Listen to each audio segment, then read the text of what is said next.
Before we begin, whoop, okay, is it coming?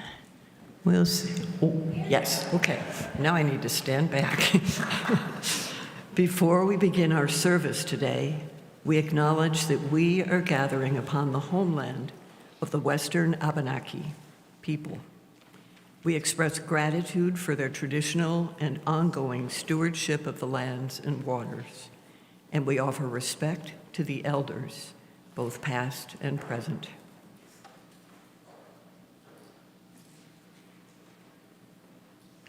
Good morning. I'm Dell Waterhouse. My pronouns are she, her, and I'm honored to be your worship associate this morning. On behalf of the whole worship team, I'm delighted to welcome all of you, those of you in the sanctuary and those of you who are watching the live stream. Thank you for joining us in this time of worship. We deeply appreciate your presence and fellowship as part of our beloved Unitarian Church of Montpelier. For over 155 years, this church has been a sanctuary for those seeking spiritual sustenance as well as peace and justice in the world. With you, we continue today on that path. Please know that we have hearing assist devices available on the table at the rear of the sanctuary, and also that you can listen and watch the service in the fireplace room downstairs if you should need to leave the sanctuary for any reason. If you have a personal concern, challenge, or a loss that calls for love, support, and prayers as a spiritual community, we have a member of our lay pastoral care ministry team available in the sanctuary after the service if you would like to share more deeply. This morning, our lay pastoral caregiver is, I believe, Mary Jane Olson. Yes, thanks, Mary Jane. It is always a pleasure to have newcomers and guests join us for worship.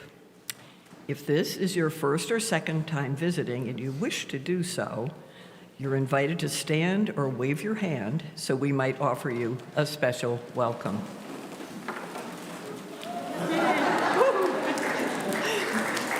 Thank you. Thank you. We're glad you're here. Any of you who are newcomers to our congregation and worship service are invited to fill out our welcome form available at the hospitality table downstairs in the vestry during coffee hour so that we can connect with you more fully. We would love to have you join us for coffee hour immediately following the service to offer you a more personal welcome. Now, we can all join in welcoming by taking a few moments to turn to our neighbors in the pews and share a few words of greeting.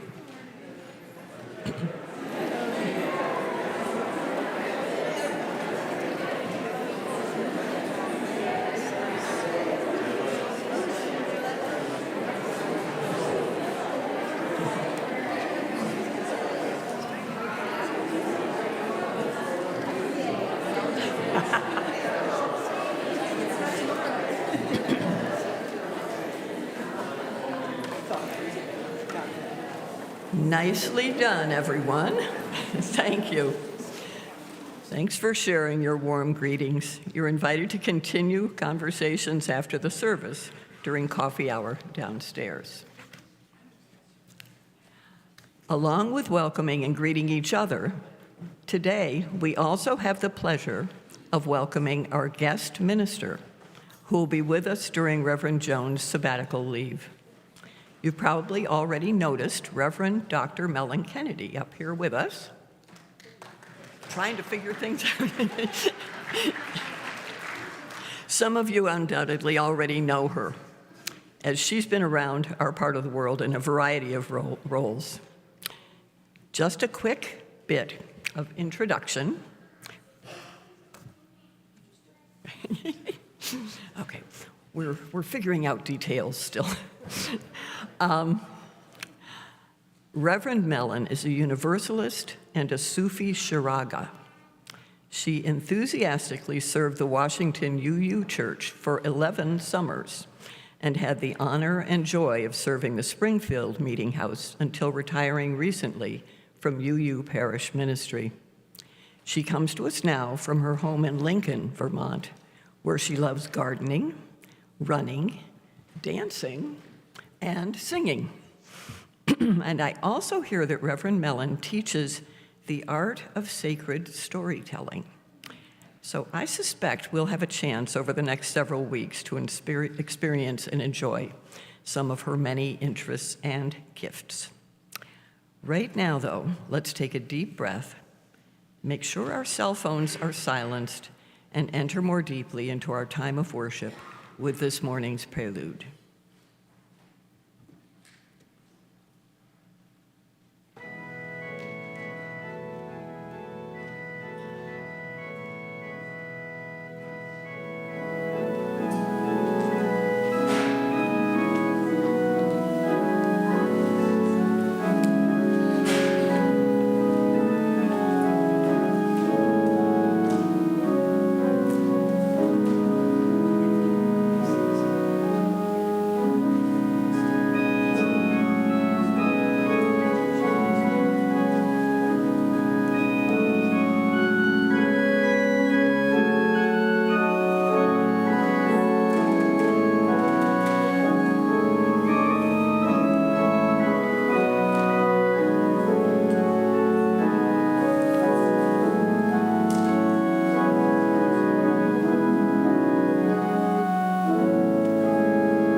Good morning. It is truly a delight and an honor to spend this morning with you and to be filling in for Reverend Joan as she is on sabbatical. So I'll be with you for the next 3 weeks and then again in January. And I'm so glad you came this morning. It's very important. It's very important that we gather. And to all of you online, thank you also for being here. So come into this place of peace and let its silence heal your spirit. Come in to this place of memory and let our stories warm your soul. Come into this place of prophecy and power and let our collective vision change and heal your heart. Welcome to our time of worship together. So glad you're here. And our opening song will be Jingle Bells. And Sally is, we had to confer for a minute about something, so we weren't trying to be rude or anything, so Sally had a slight change. So did you want to say something? Yeah, here we go. I'm sorry for all the confusion that I added this morning, but we had some guest musicians who were just recruited like 10 minutes before the service, so they don't have their instruments yet. So Genevieve, if you would come up, and Rocco, you would come up, that would be really great. And then I will step back. So we are singing Jingle Bells. It was actually, maybe you know the history, it was written for Thanksgiving. And we are on a sacred journey. This is Advent, the sacred journey of Advent and the sacred journey of your life. So let's get in that sleigh and go. And if you've got bells with you, feel free to ring them.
Right, that's just what we needed. Okay, let us now light the chalice, symbol of our Unitarian Universalist faith.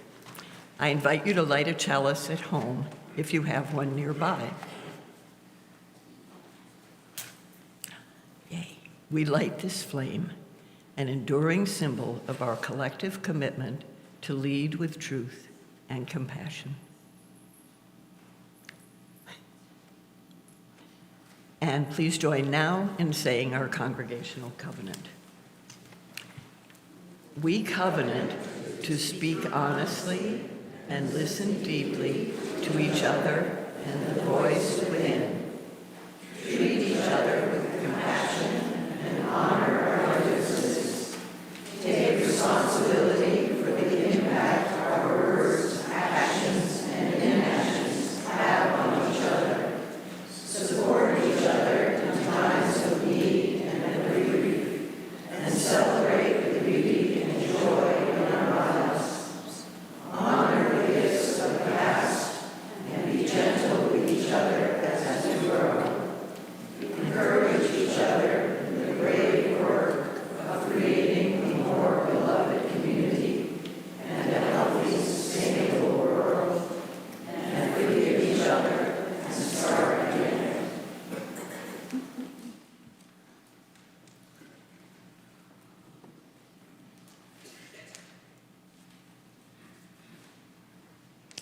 And how lovely that you have the tradition of lighting an Advent wreath in your community.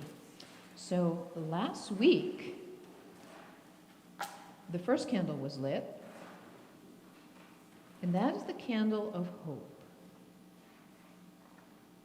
Something we need in these times. We'll come back to that theme of hope. And this week is the candle of peace. Peace. What do we mean by peace?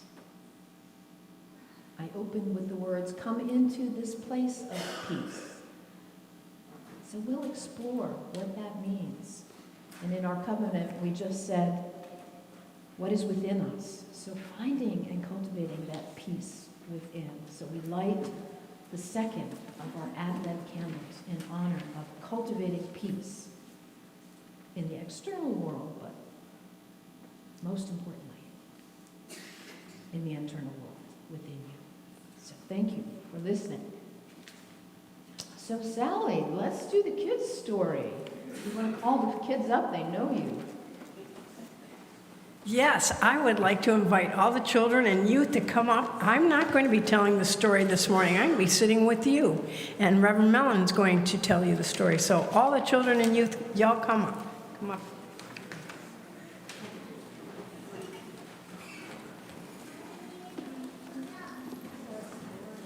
Oh, you sit up there. All right. Other churches I've sat there, so cool. Here we are. Wonderful. I've got this headset. So hello, good to see everybody. We just sang Jingle Bells. Did anybody come here in a one-horse open sleigh? Nobody did? Have you ever ridden one? I have. It's so cool. The wind blows on you. It's very fun. Yeah. So you didn't come in a sleigh. Let me guess. Did anybody bushwhack to get here? Nobody bushwhacked? Do you? Huh? We outbacked. You outbacked to get here? To get here? Really? Tell me. Oh, okay. So you drove then. Okay. So what does bushwhack mean? Do you know what bushwhack means? It means you don't have a trail. You make your own path. So sometimes, like if you're in the woods and there's not a trail and you want to get somewhere, you just have to make your own way. If it's a jungle, I've never done it, but I hear in the jungle people use machetes, big knives, to like make a path. So nobody bushwhacked. You couldn't do, interesting, you couldn't bushwhack your way to church. Why is that? Why couldn't, there's no big forest. So instead of making your own path, you took a road that somebody else designed, right? Because you got in your Outback and you didn't drive like over lawns and stuff, or over a fence, you went right on the road. In your Outback, okay? Yeah, so most of us never bushwhack. Most of us are always walking or driving or riding our bike or riding our sleigh on a road that somebody else created. So somebody, a long time ago, here in Montpelier, said, let's figure this out. Let's make Main Street and State Street and Elm Street, and they mapped it out, and they built the roads. And now, when we get up in the morning, do we have to think, gosh, how can I get to church? No, you just get in your Outback, you drive on State Street or Main Street or Elm Street or Route 2, however you get here, and you come in, right? So we are always driving or walking or biking in a path that somebody else did. And the same, so we're always following people. Do you ever think about that? You're always following people. You're following the person who made the road. And what you're thinking. Are you bushwhacking in your thinking? Are you creating your own thoughts? Or are you following somebody? Maybe some of both, huh? You think so, Rocco? Some of both. Creating our own thoughts, but we're also following. So you see, I'm wearing my stole here, and this has symbols from the world's religions. And in a way, what you could say about all of these, they were started by people. They're all roadmaps. Is anybody interested in living a good life? Being happy? Me too. Well, here's some roadmaps. You don't have to bushwhack your way to a happy, good life. You can follow. You can follow really great people who have figured out. If you want to live in peace, we lit the candle for peace today. If you want to live in peace, if you want to live a good life, follow the people who knew how to do it. And those people are saints. They're spiritual heroes. They're sages. They're mystics. They're great, great people. They're people who lived just like you do. They had problems. They fought with their brothers and sisters. They didn't like to go to school. They didn't like to eat vegetables. But they figured out how to eat well, how to get along, how to live a good life. So you can follow. Just like this morning when you wanted to go to church, you didn't have to figure it all out. You just got in your car and followed the road. Well, you can follow great people, like all of these, who have gone before you and figured out how to live a good life. And so one of these people, sometimes they're called saints. So one of these people is Saint Nick. Yeah. So who's Saint Nick? What's his other name? Santa Claus, Saint Nicholas. It got sort of changed around and it sounds like Santa Claus now. And so he was a saint. The Santa means saint. So he's one of the guys. He's in this one. He's on this path. He figured out how to live a good life. And for him, his key, if you want to live a good life and follow Santa Claus, give. Be kind. Give a smile. Give a gift. Give a kind word. Give. Be considerate of other people. If you just only think about yourself, guess what? You'll be really miserable. So you don't have to. What is it, Lucia? The next one. This is seek. Yeah. If I see you at the coffee hour, we can talk about all of them. Okay. Thank you, Lucia. So I asked you, did anybody bushwhack here? And you said no. We're all following all the time. And I'm inviting you to follow the great people. Follow the people, the saints. Follow really good people like St. Nicholas, who know the key to a happy life. Be kind, give, be generous. So here we are. We're getting ready for the holidays and Christmas. We're in it. And I hope that you can follow St. Nicholas and find ways to give. Help your mom, your dad, your grandparents. Give a kind word. If there's a kid at school who seems unhappy, just give them a smile. So follow Santa Claus, okay? Follow St. Nick. You don't have to bushwhack your way through life. Follow the great people. Follow the saints. Thanks for listening to my story. Yeah, and we're going to sing. Yes. And if there are children still sitting in the pews and you'd like to join us in the Children's Chapel, that's where we're headed. So come along. If I see some people who might be the first timers here. We're going to go through that door and have some fun. So if you'll sing, we will head out.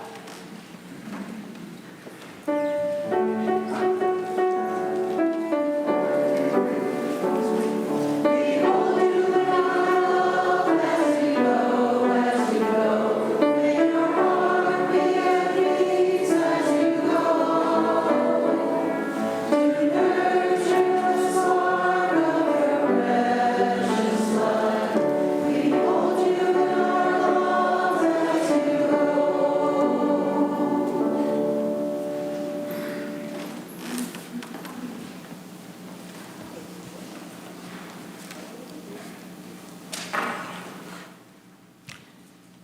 For announcements this morning, I just want to remind you to be sure to check the e-news to see the various opportunities for gathering and celebrating together over the next several weeks, including a winter solstice service on the 17th, 2 services on Sunday, the Sunday of Christmas Eve. In the morning, our traditional no-rehearsal Christmas pageant, and in the evening, a candlelight service of lessons and carols.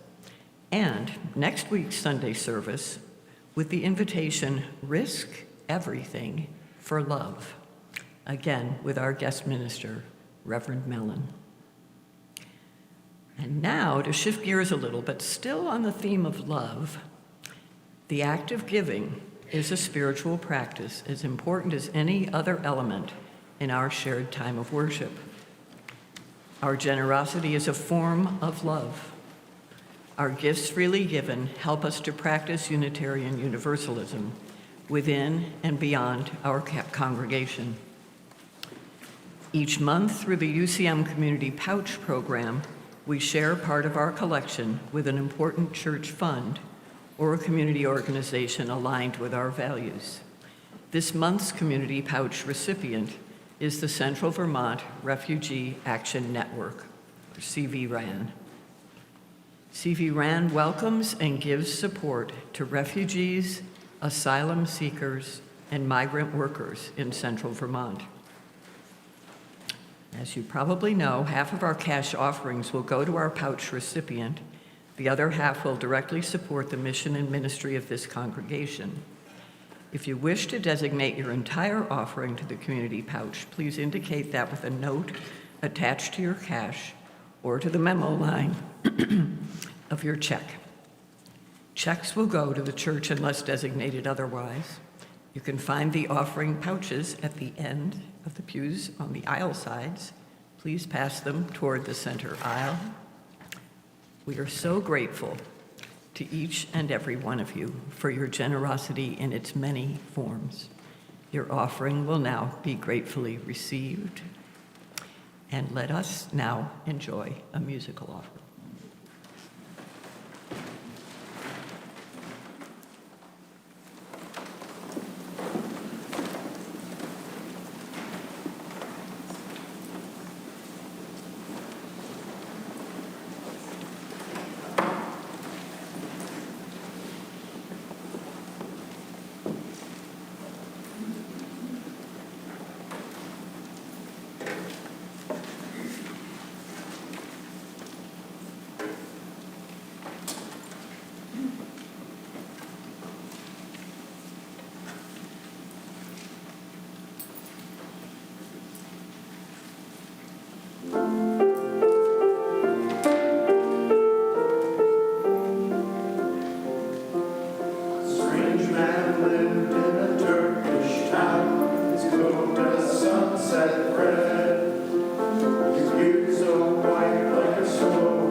land that touches us all a bit. So if moved to give, please throw off the lid of the spirit of good Saint Nick. It was him, Saint Nick, who healed the sick at heart with a special surprise. Sacred rites when the north wind bites, bringing fuel to delight the eyes. With treats and booze for destitutes, for mothers and widow black weeds, children with sorrows, lovely tomorrows, or anyone else in need.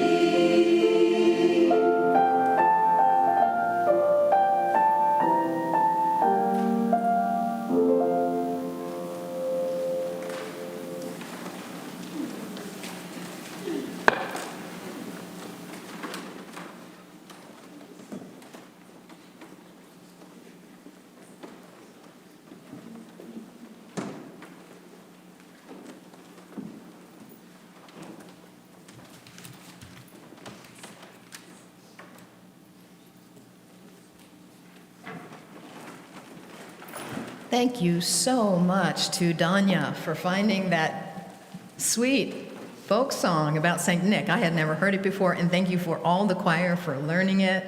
It's really, really lovely and uplifting and tells the story of this great, great saint. And that's what we're here to do today, to pay attention to the saints, the spiritual heroes who have gone before us. We are in a time of a great, great, great challenge.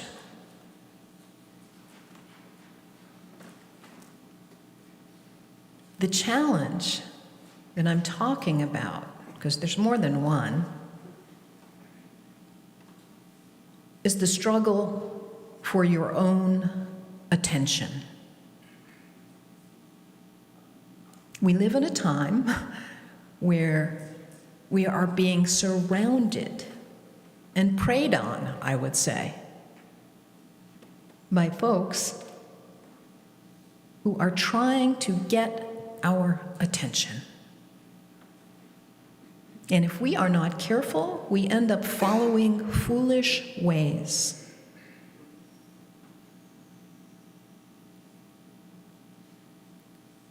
So we'll explore that in the sermon.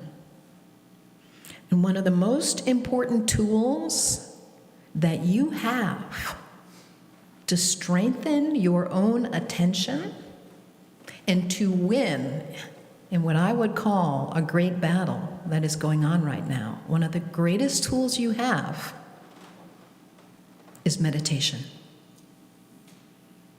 Meditation is like doing push-ups for your mind and your heart.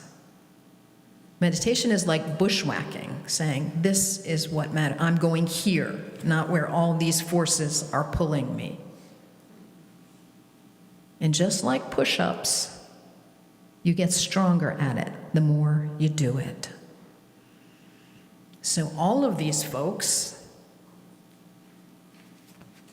who created these traditions had practices of meditation, of strengthening their ability to pay attention, to choose the direction of their lives. So let us meditate. So I invite you to get comfortable in your seat. And the point of that is just so your body's not distracting you, so you can sit longer. We'll do a very short one, but I really invite you, if you want to reclaim your attention, develop a regular meditation practice, more than a minute or so, what we'll do now. So get comfortable. And our mind tends to wander and go in different directions, so give your mind something to hold on to, which could be your breath. It could be a repeated word. Some would call it a mantra. So let us just sit in silence and do our mental push-ups of strengthening our attention and reclaiming the jewel of our own lives. And if your mind wanders, just bring it gently back to your breath.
I want to share with you a reading from that great Unitarian.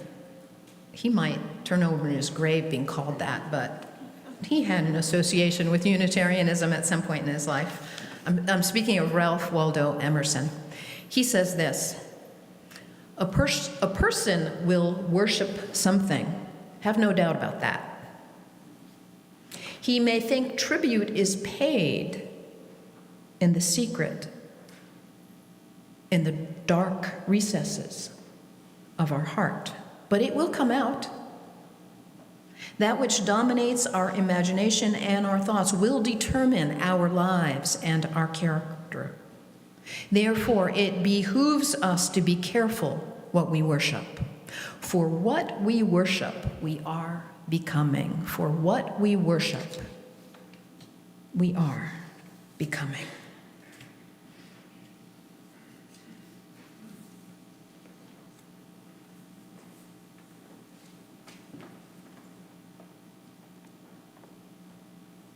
So as I said, I'm really delighted to be here with you this morning and for the next 2 Sundays, and then again in January, filling in for Reverend Joan.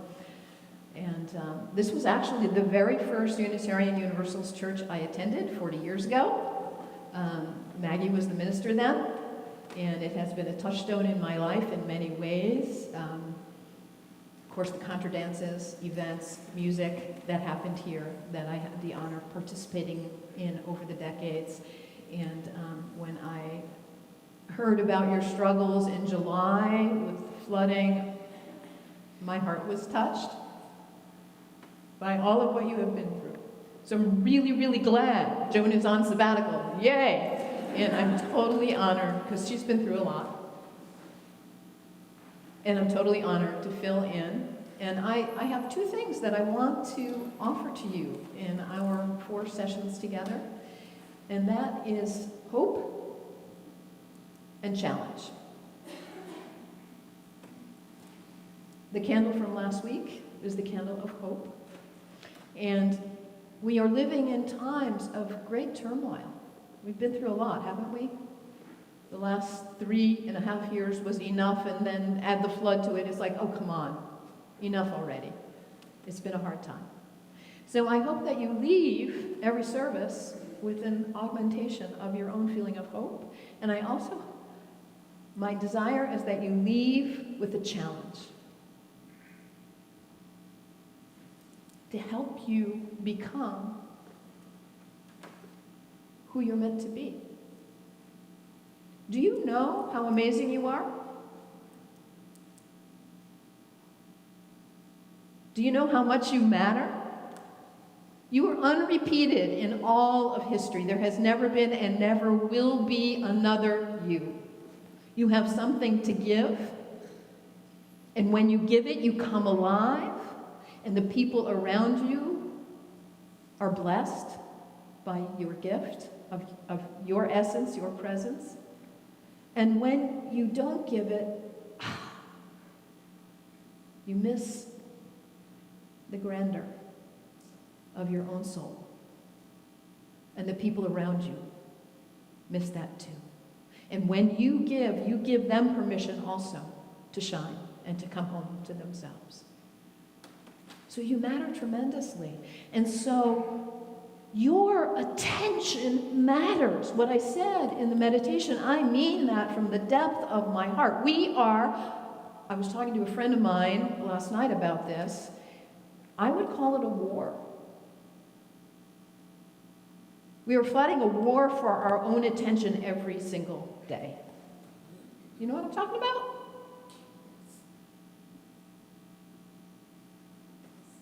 Our culture now, it's always been this way, but it is off the charts, out of balance, insane, just everything is trying to grab your attention all the time. And your life is precious. You matter. Your attention matters. And wherever you put your attention, that grows. If you put it on yuck, you get more yuck in your life.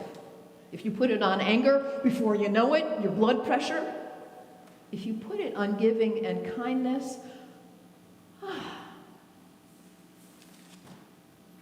you know St. Nick's secret of the joy of giving.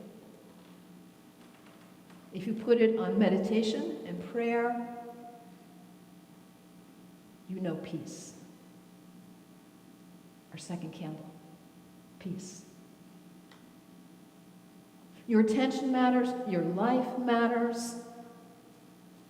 We are in a great war where everything is trying to grab your attention and use you. Use your gift of your precious life for their nefarious purposes.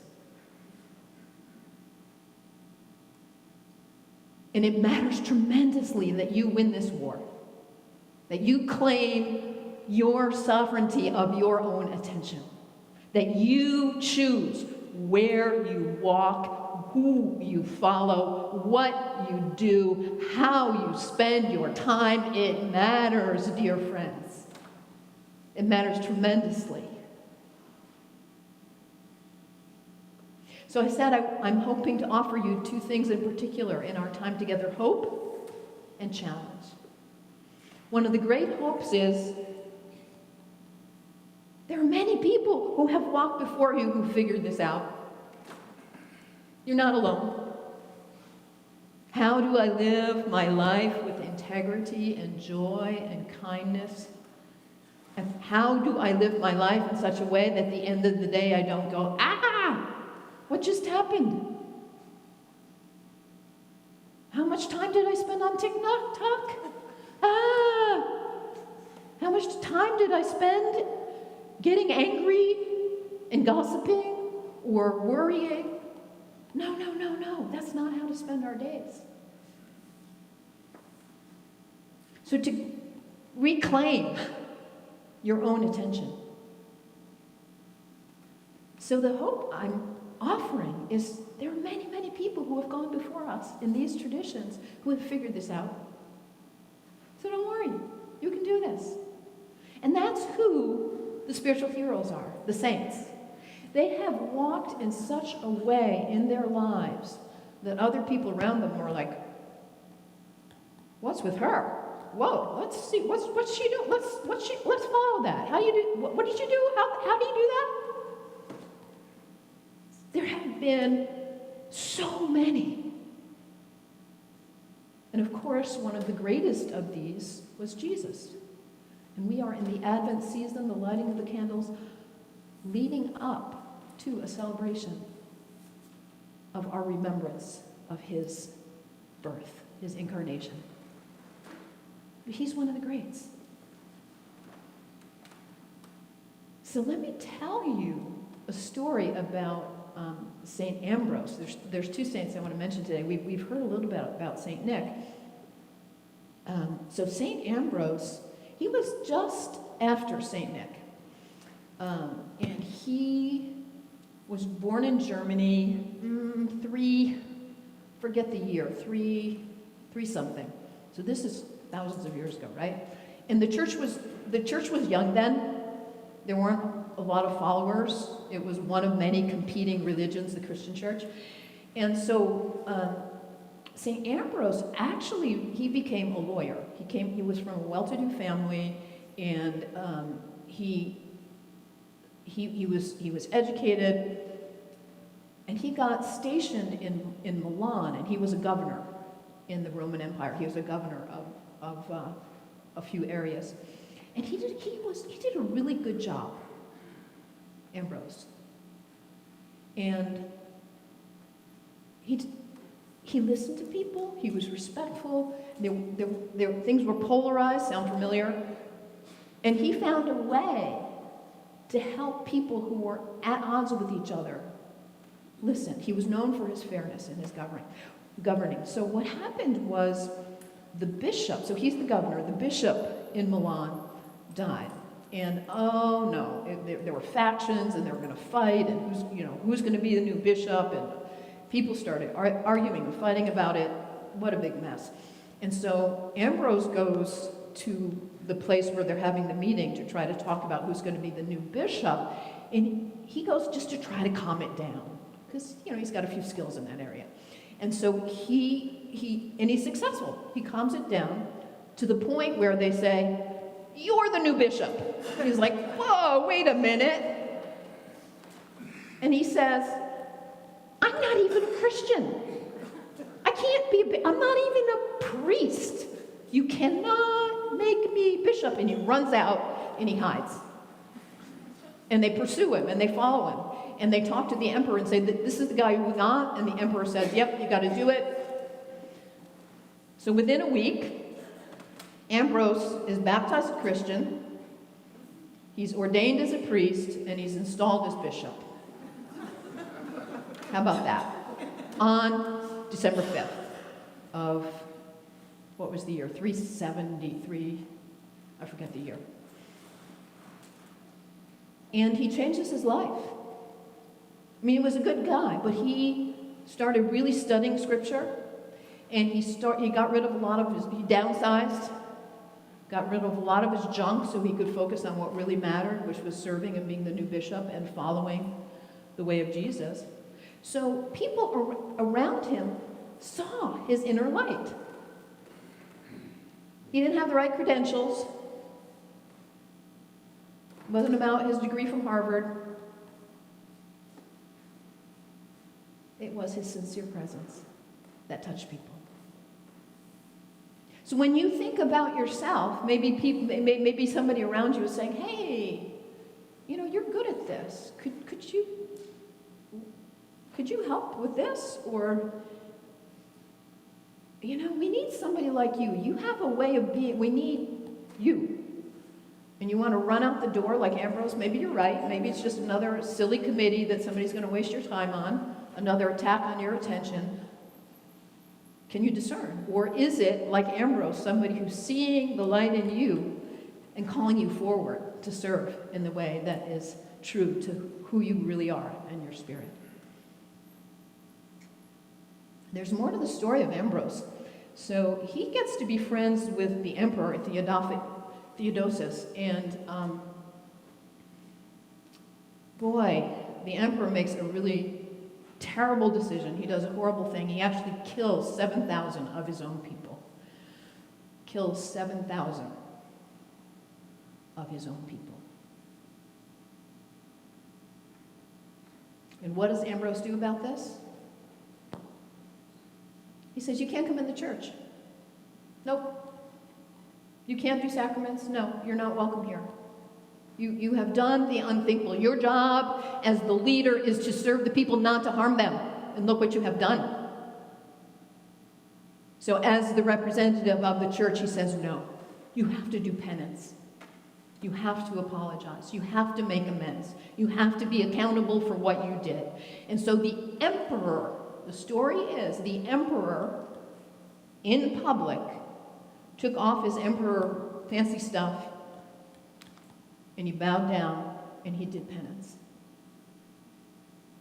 And he got it, that he was wrong to abuse his power and to harm his own people. And the bishop didn't play along to the government. The church stood against culture, which is what it is supposed to do. The church stood for truth and peace and love and harmony under the leadership of Ambrose. And the emperor, rather than thinking, well, I killed 7,000, why don't I kill another 1,000,000? No. Ambrose held him to task. He publicly apologized, and they were close friends. And actually, Ambrose was there at his deathbed when the emperor died. They were reconciled. Here's a guy who, when they said to him, hey, we need your help here, he's like, no, I'm out of here. Nope, nope, nope. I'm not even a Christian, not baptized. No, want no part of it. But he had it in him. And you have something in you too. And it really matters that you figure that out. And if you already have figured out what it is your gift to give, then live it. And if you haven't figured it out, take that question and sit with that this week. What's your mission? What's your gift to give to the world? Do it. Do it. And back to this battle that we are in for your precious life, your attention.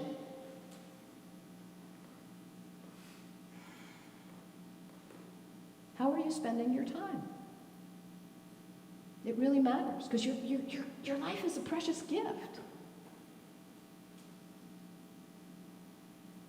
Are you just living out somebody else's algorithm? Are you letting your attention be hijacked to go down rabbit holes that at the end of it you're like, where did those hours go? That's not what you're here for. So it matters that you value your own life and that you win this battle for your own attention, because your life is precious.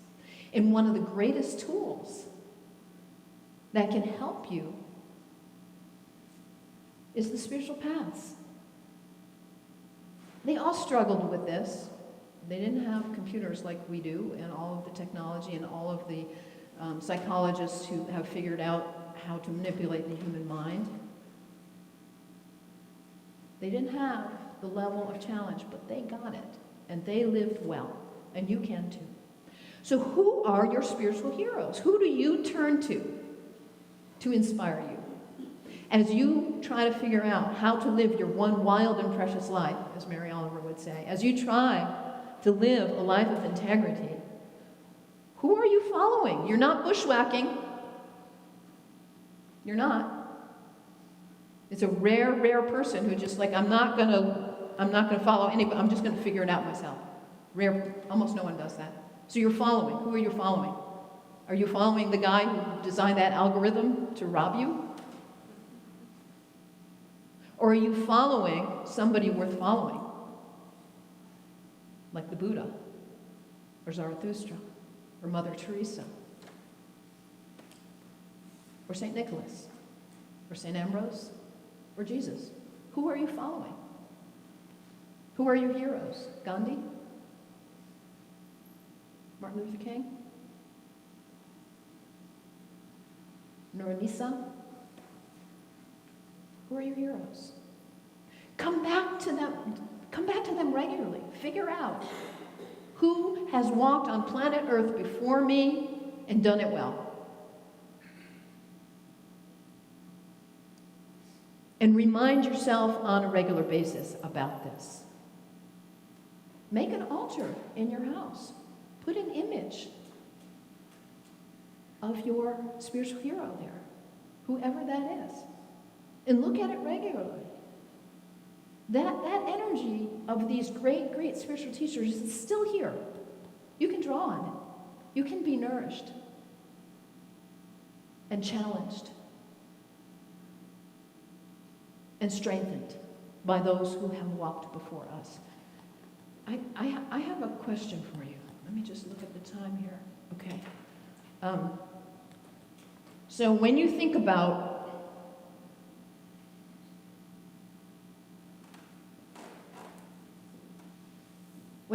the future, where is the future? Point to the future. Where is it? In front of you? And some people are pointing within. In the Western tradition, the future is in front of us, and the past is behind us. In the Western way of thinking about it. As was said in my intro, I'm a Sufi, and in the Eastern tradition, it's the other way around.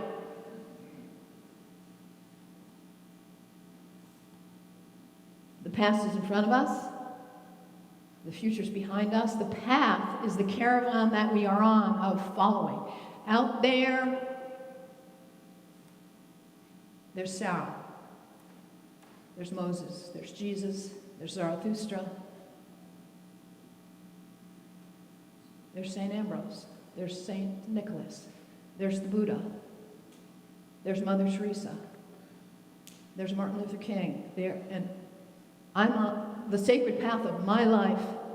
I am emulating them because they figured it out. I'm not going that way of all the yuck, the bad decisions, the bad leaders. No. The future is behind, the past is in front, and I am making the choice of living my life following the spiritual heroes. And the future will take care of itself. We live in a time of the future. The future's in front of us and it looks overwhelming and it's really scary and what's going to happen, and get all upset about it because you'll buy more junk if you're really upset about the future. So, what a waste of your life, a waste of time. The future is behind us in the Eastern view. The past is in front of us, and we, if we choose, we are following. We're not bushwhacking, we're following somebody. Who are you following? So that you are living your one precious life to the greatest fruition that it can be from the inspirers of your spiritual heroes who you tune into regularly. So I said I want to offer you two things. Hope. We can do this. The future will take care of itself. Don't worry. You can do this. There are others who have gone before you who have figured it out. And I want to give you a challenge. Take control of your attention. Meditate. Who are your heroes? Live your life in sync, in emulation of those spiritual heroes. Don't waste your life. Create an altar. Sing their songs. Remember their stories. Hang out with other people who also admire and emulate your spiritual heroes. That's my challenge to you. Do you have spiritual heroes? Make them a real part of your everyday life. Okay? That's the challenge. And if you don't have any yet, then the challenge is figure out who those are. Because, dear friends, your life matters. You are a ray of the divine. You are unrepeated in all of history. And what you do, moment by moment in your life, you're helping bring peace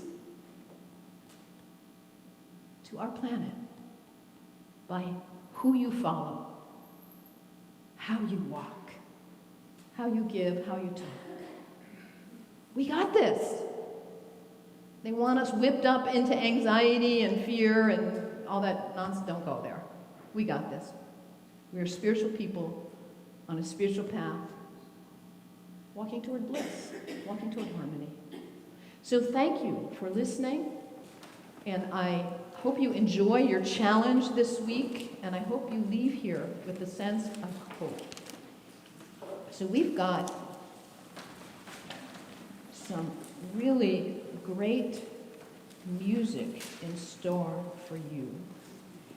It's number 226, People Look East. So you are welcome. It's an Advent hymn about who we are becoming and where we're heading. So you're welcome to stand in body or spirit, number 226.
Thank you.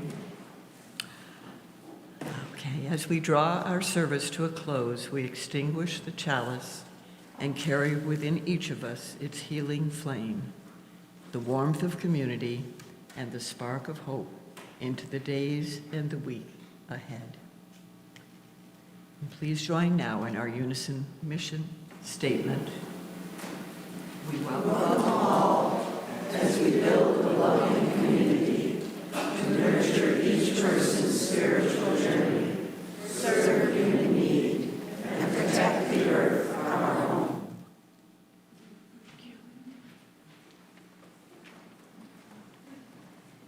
So if you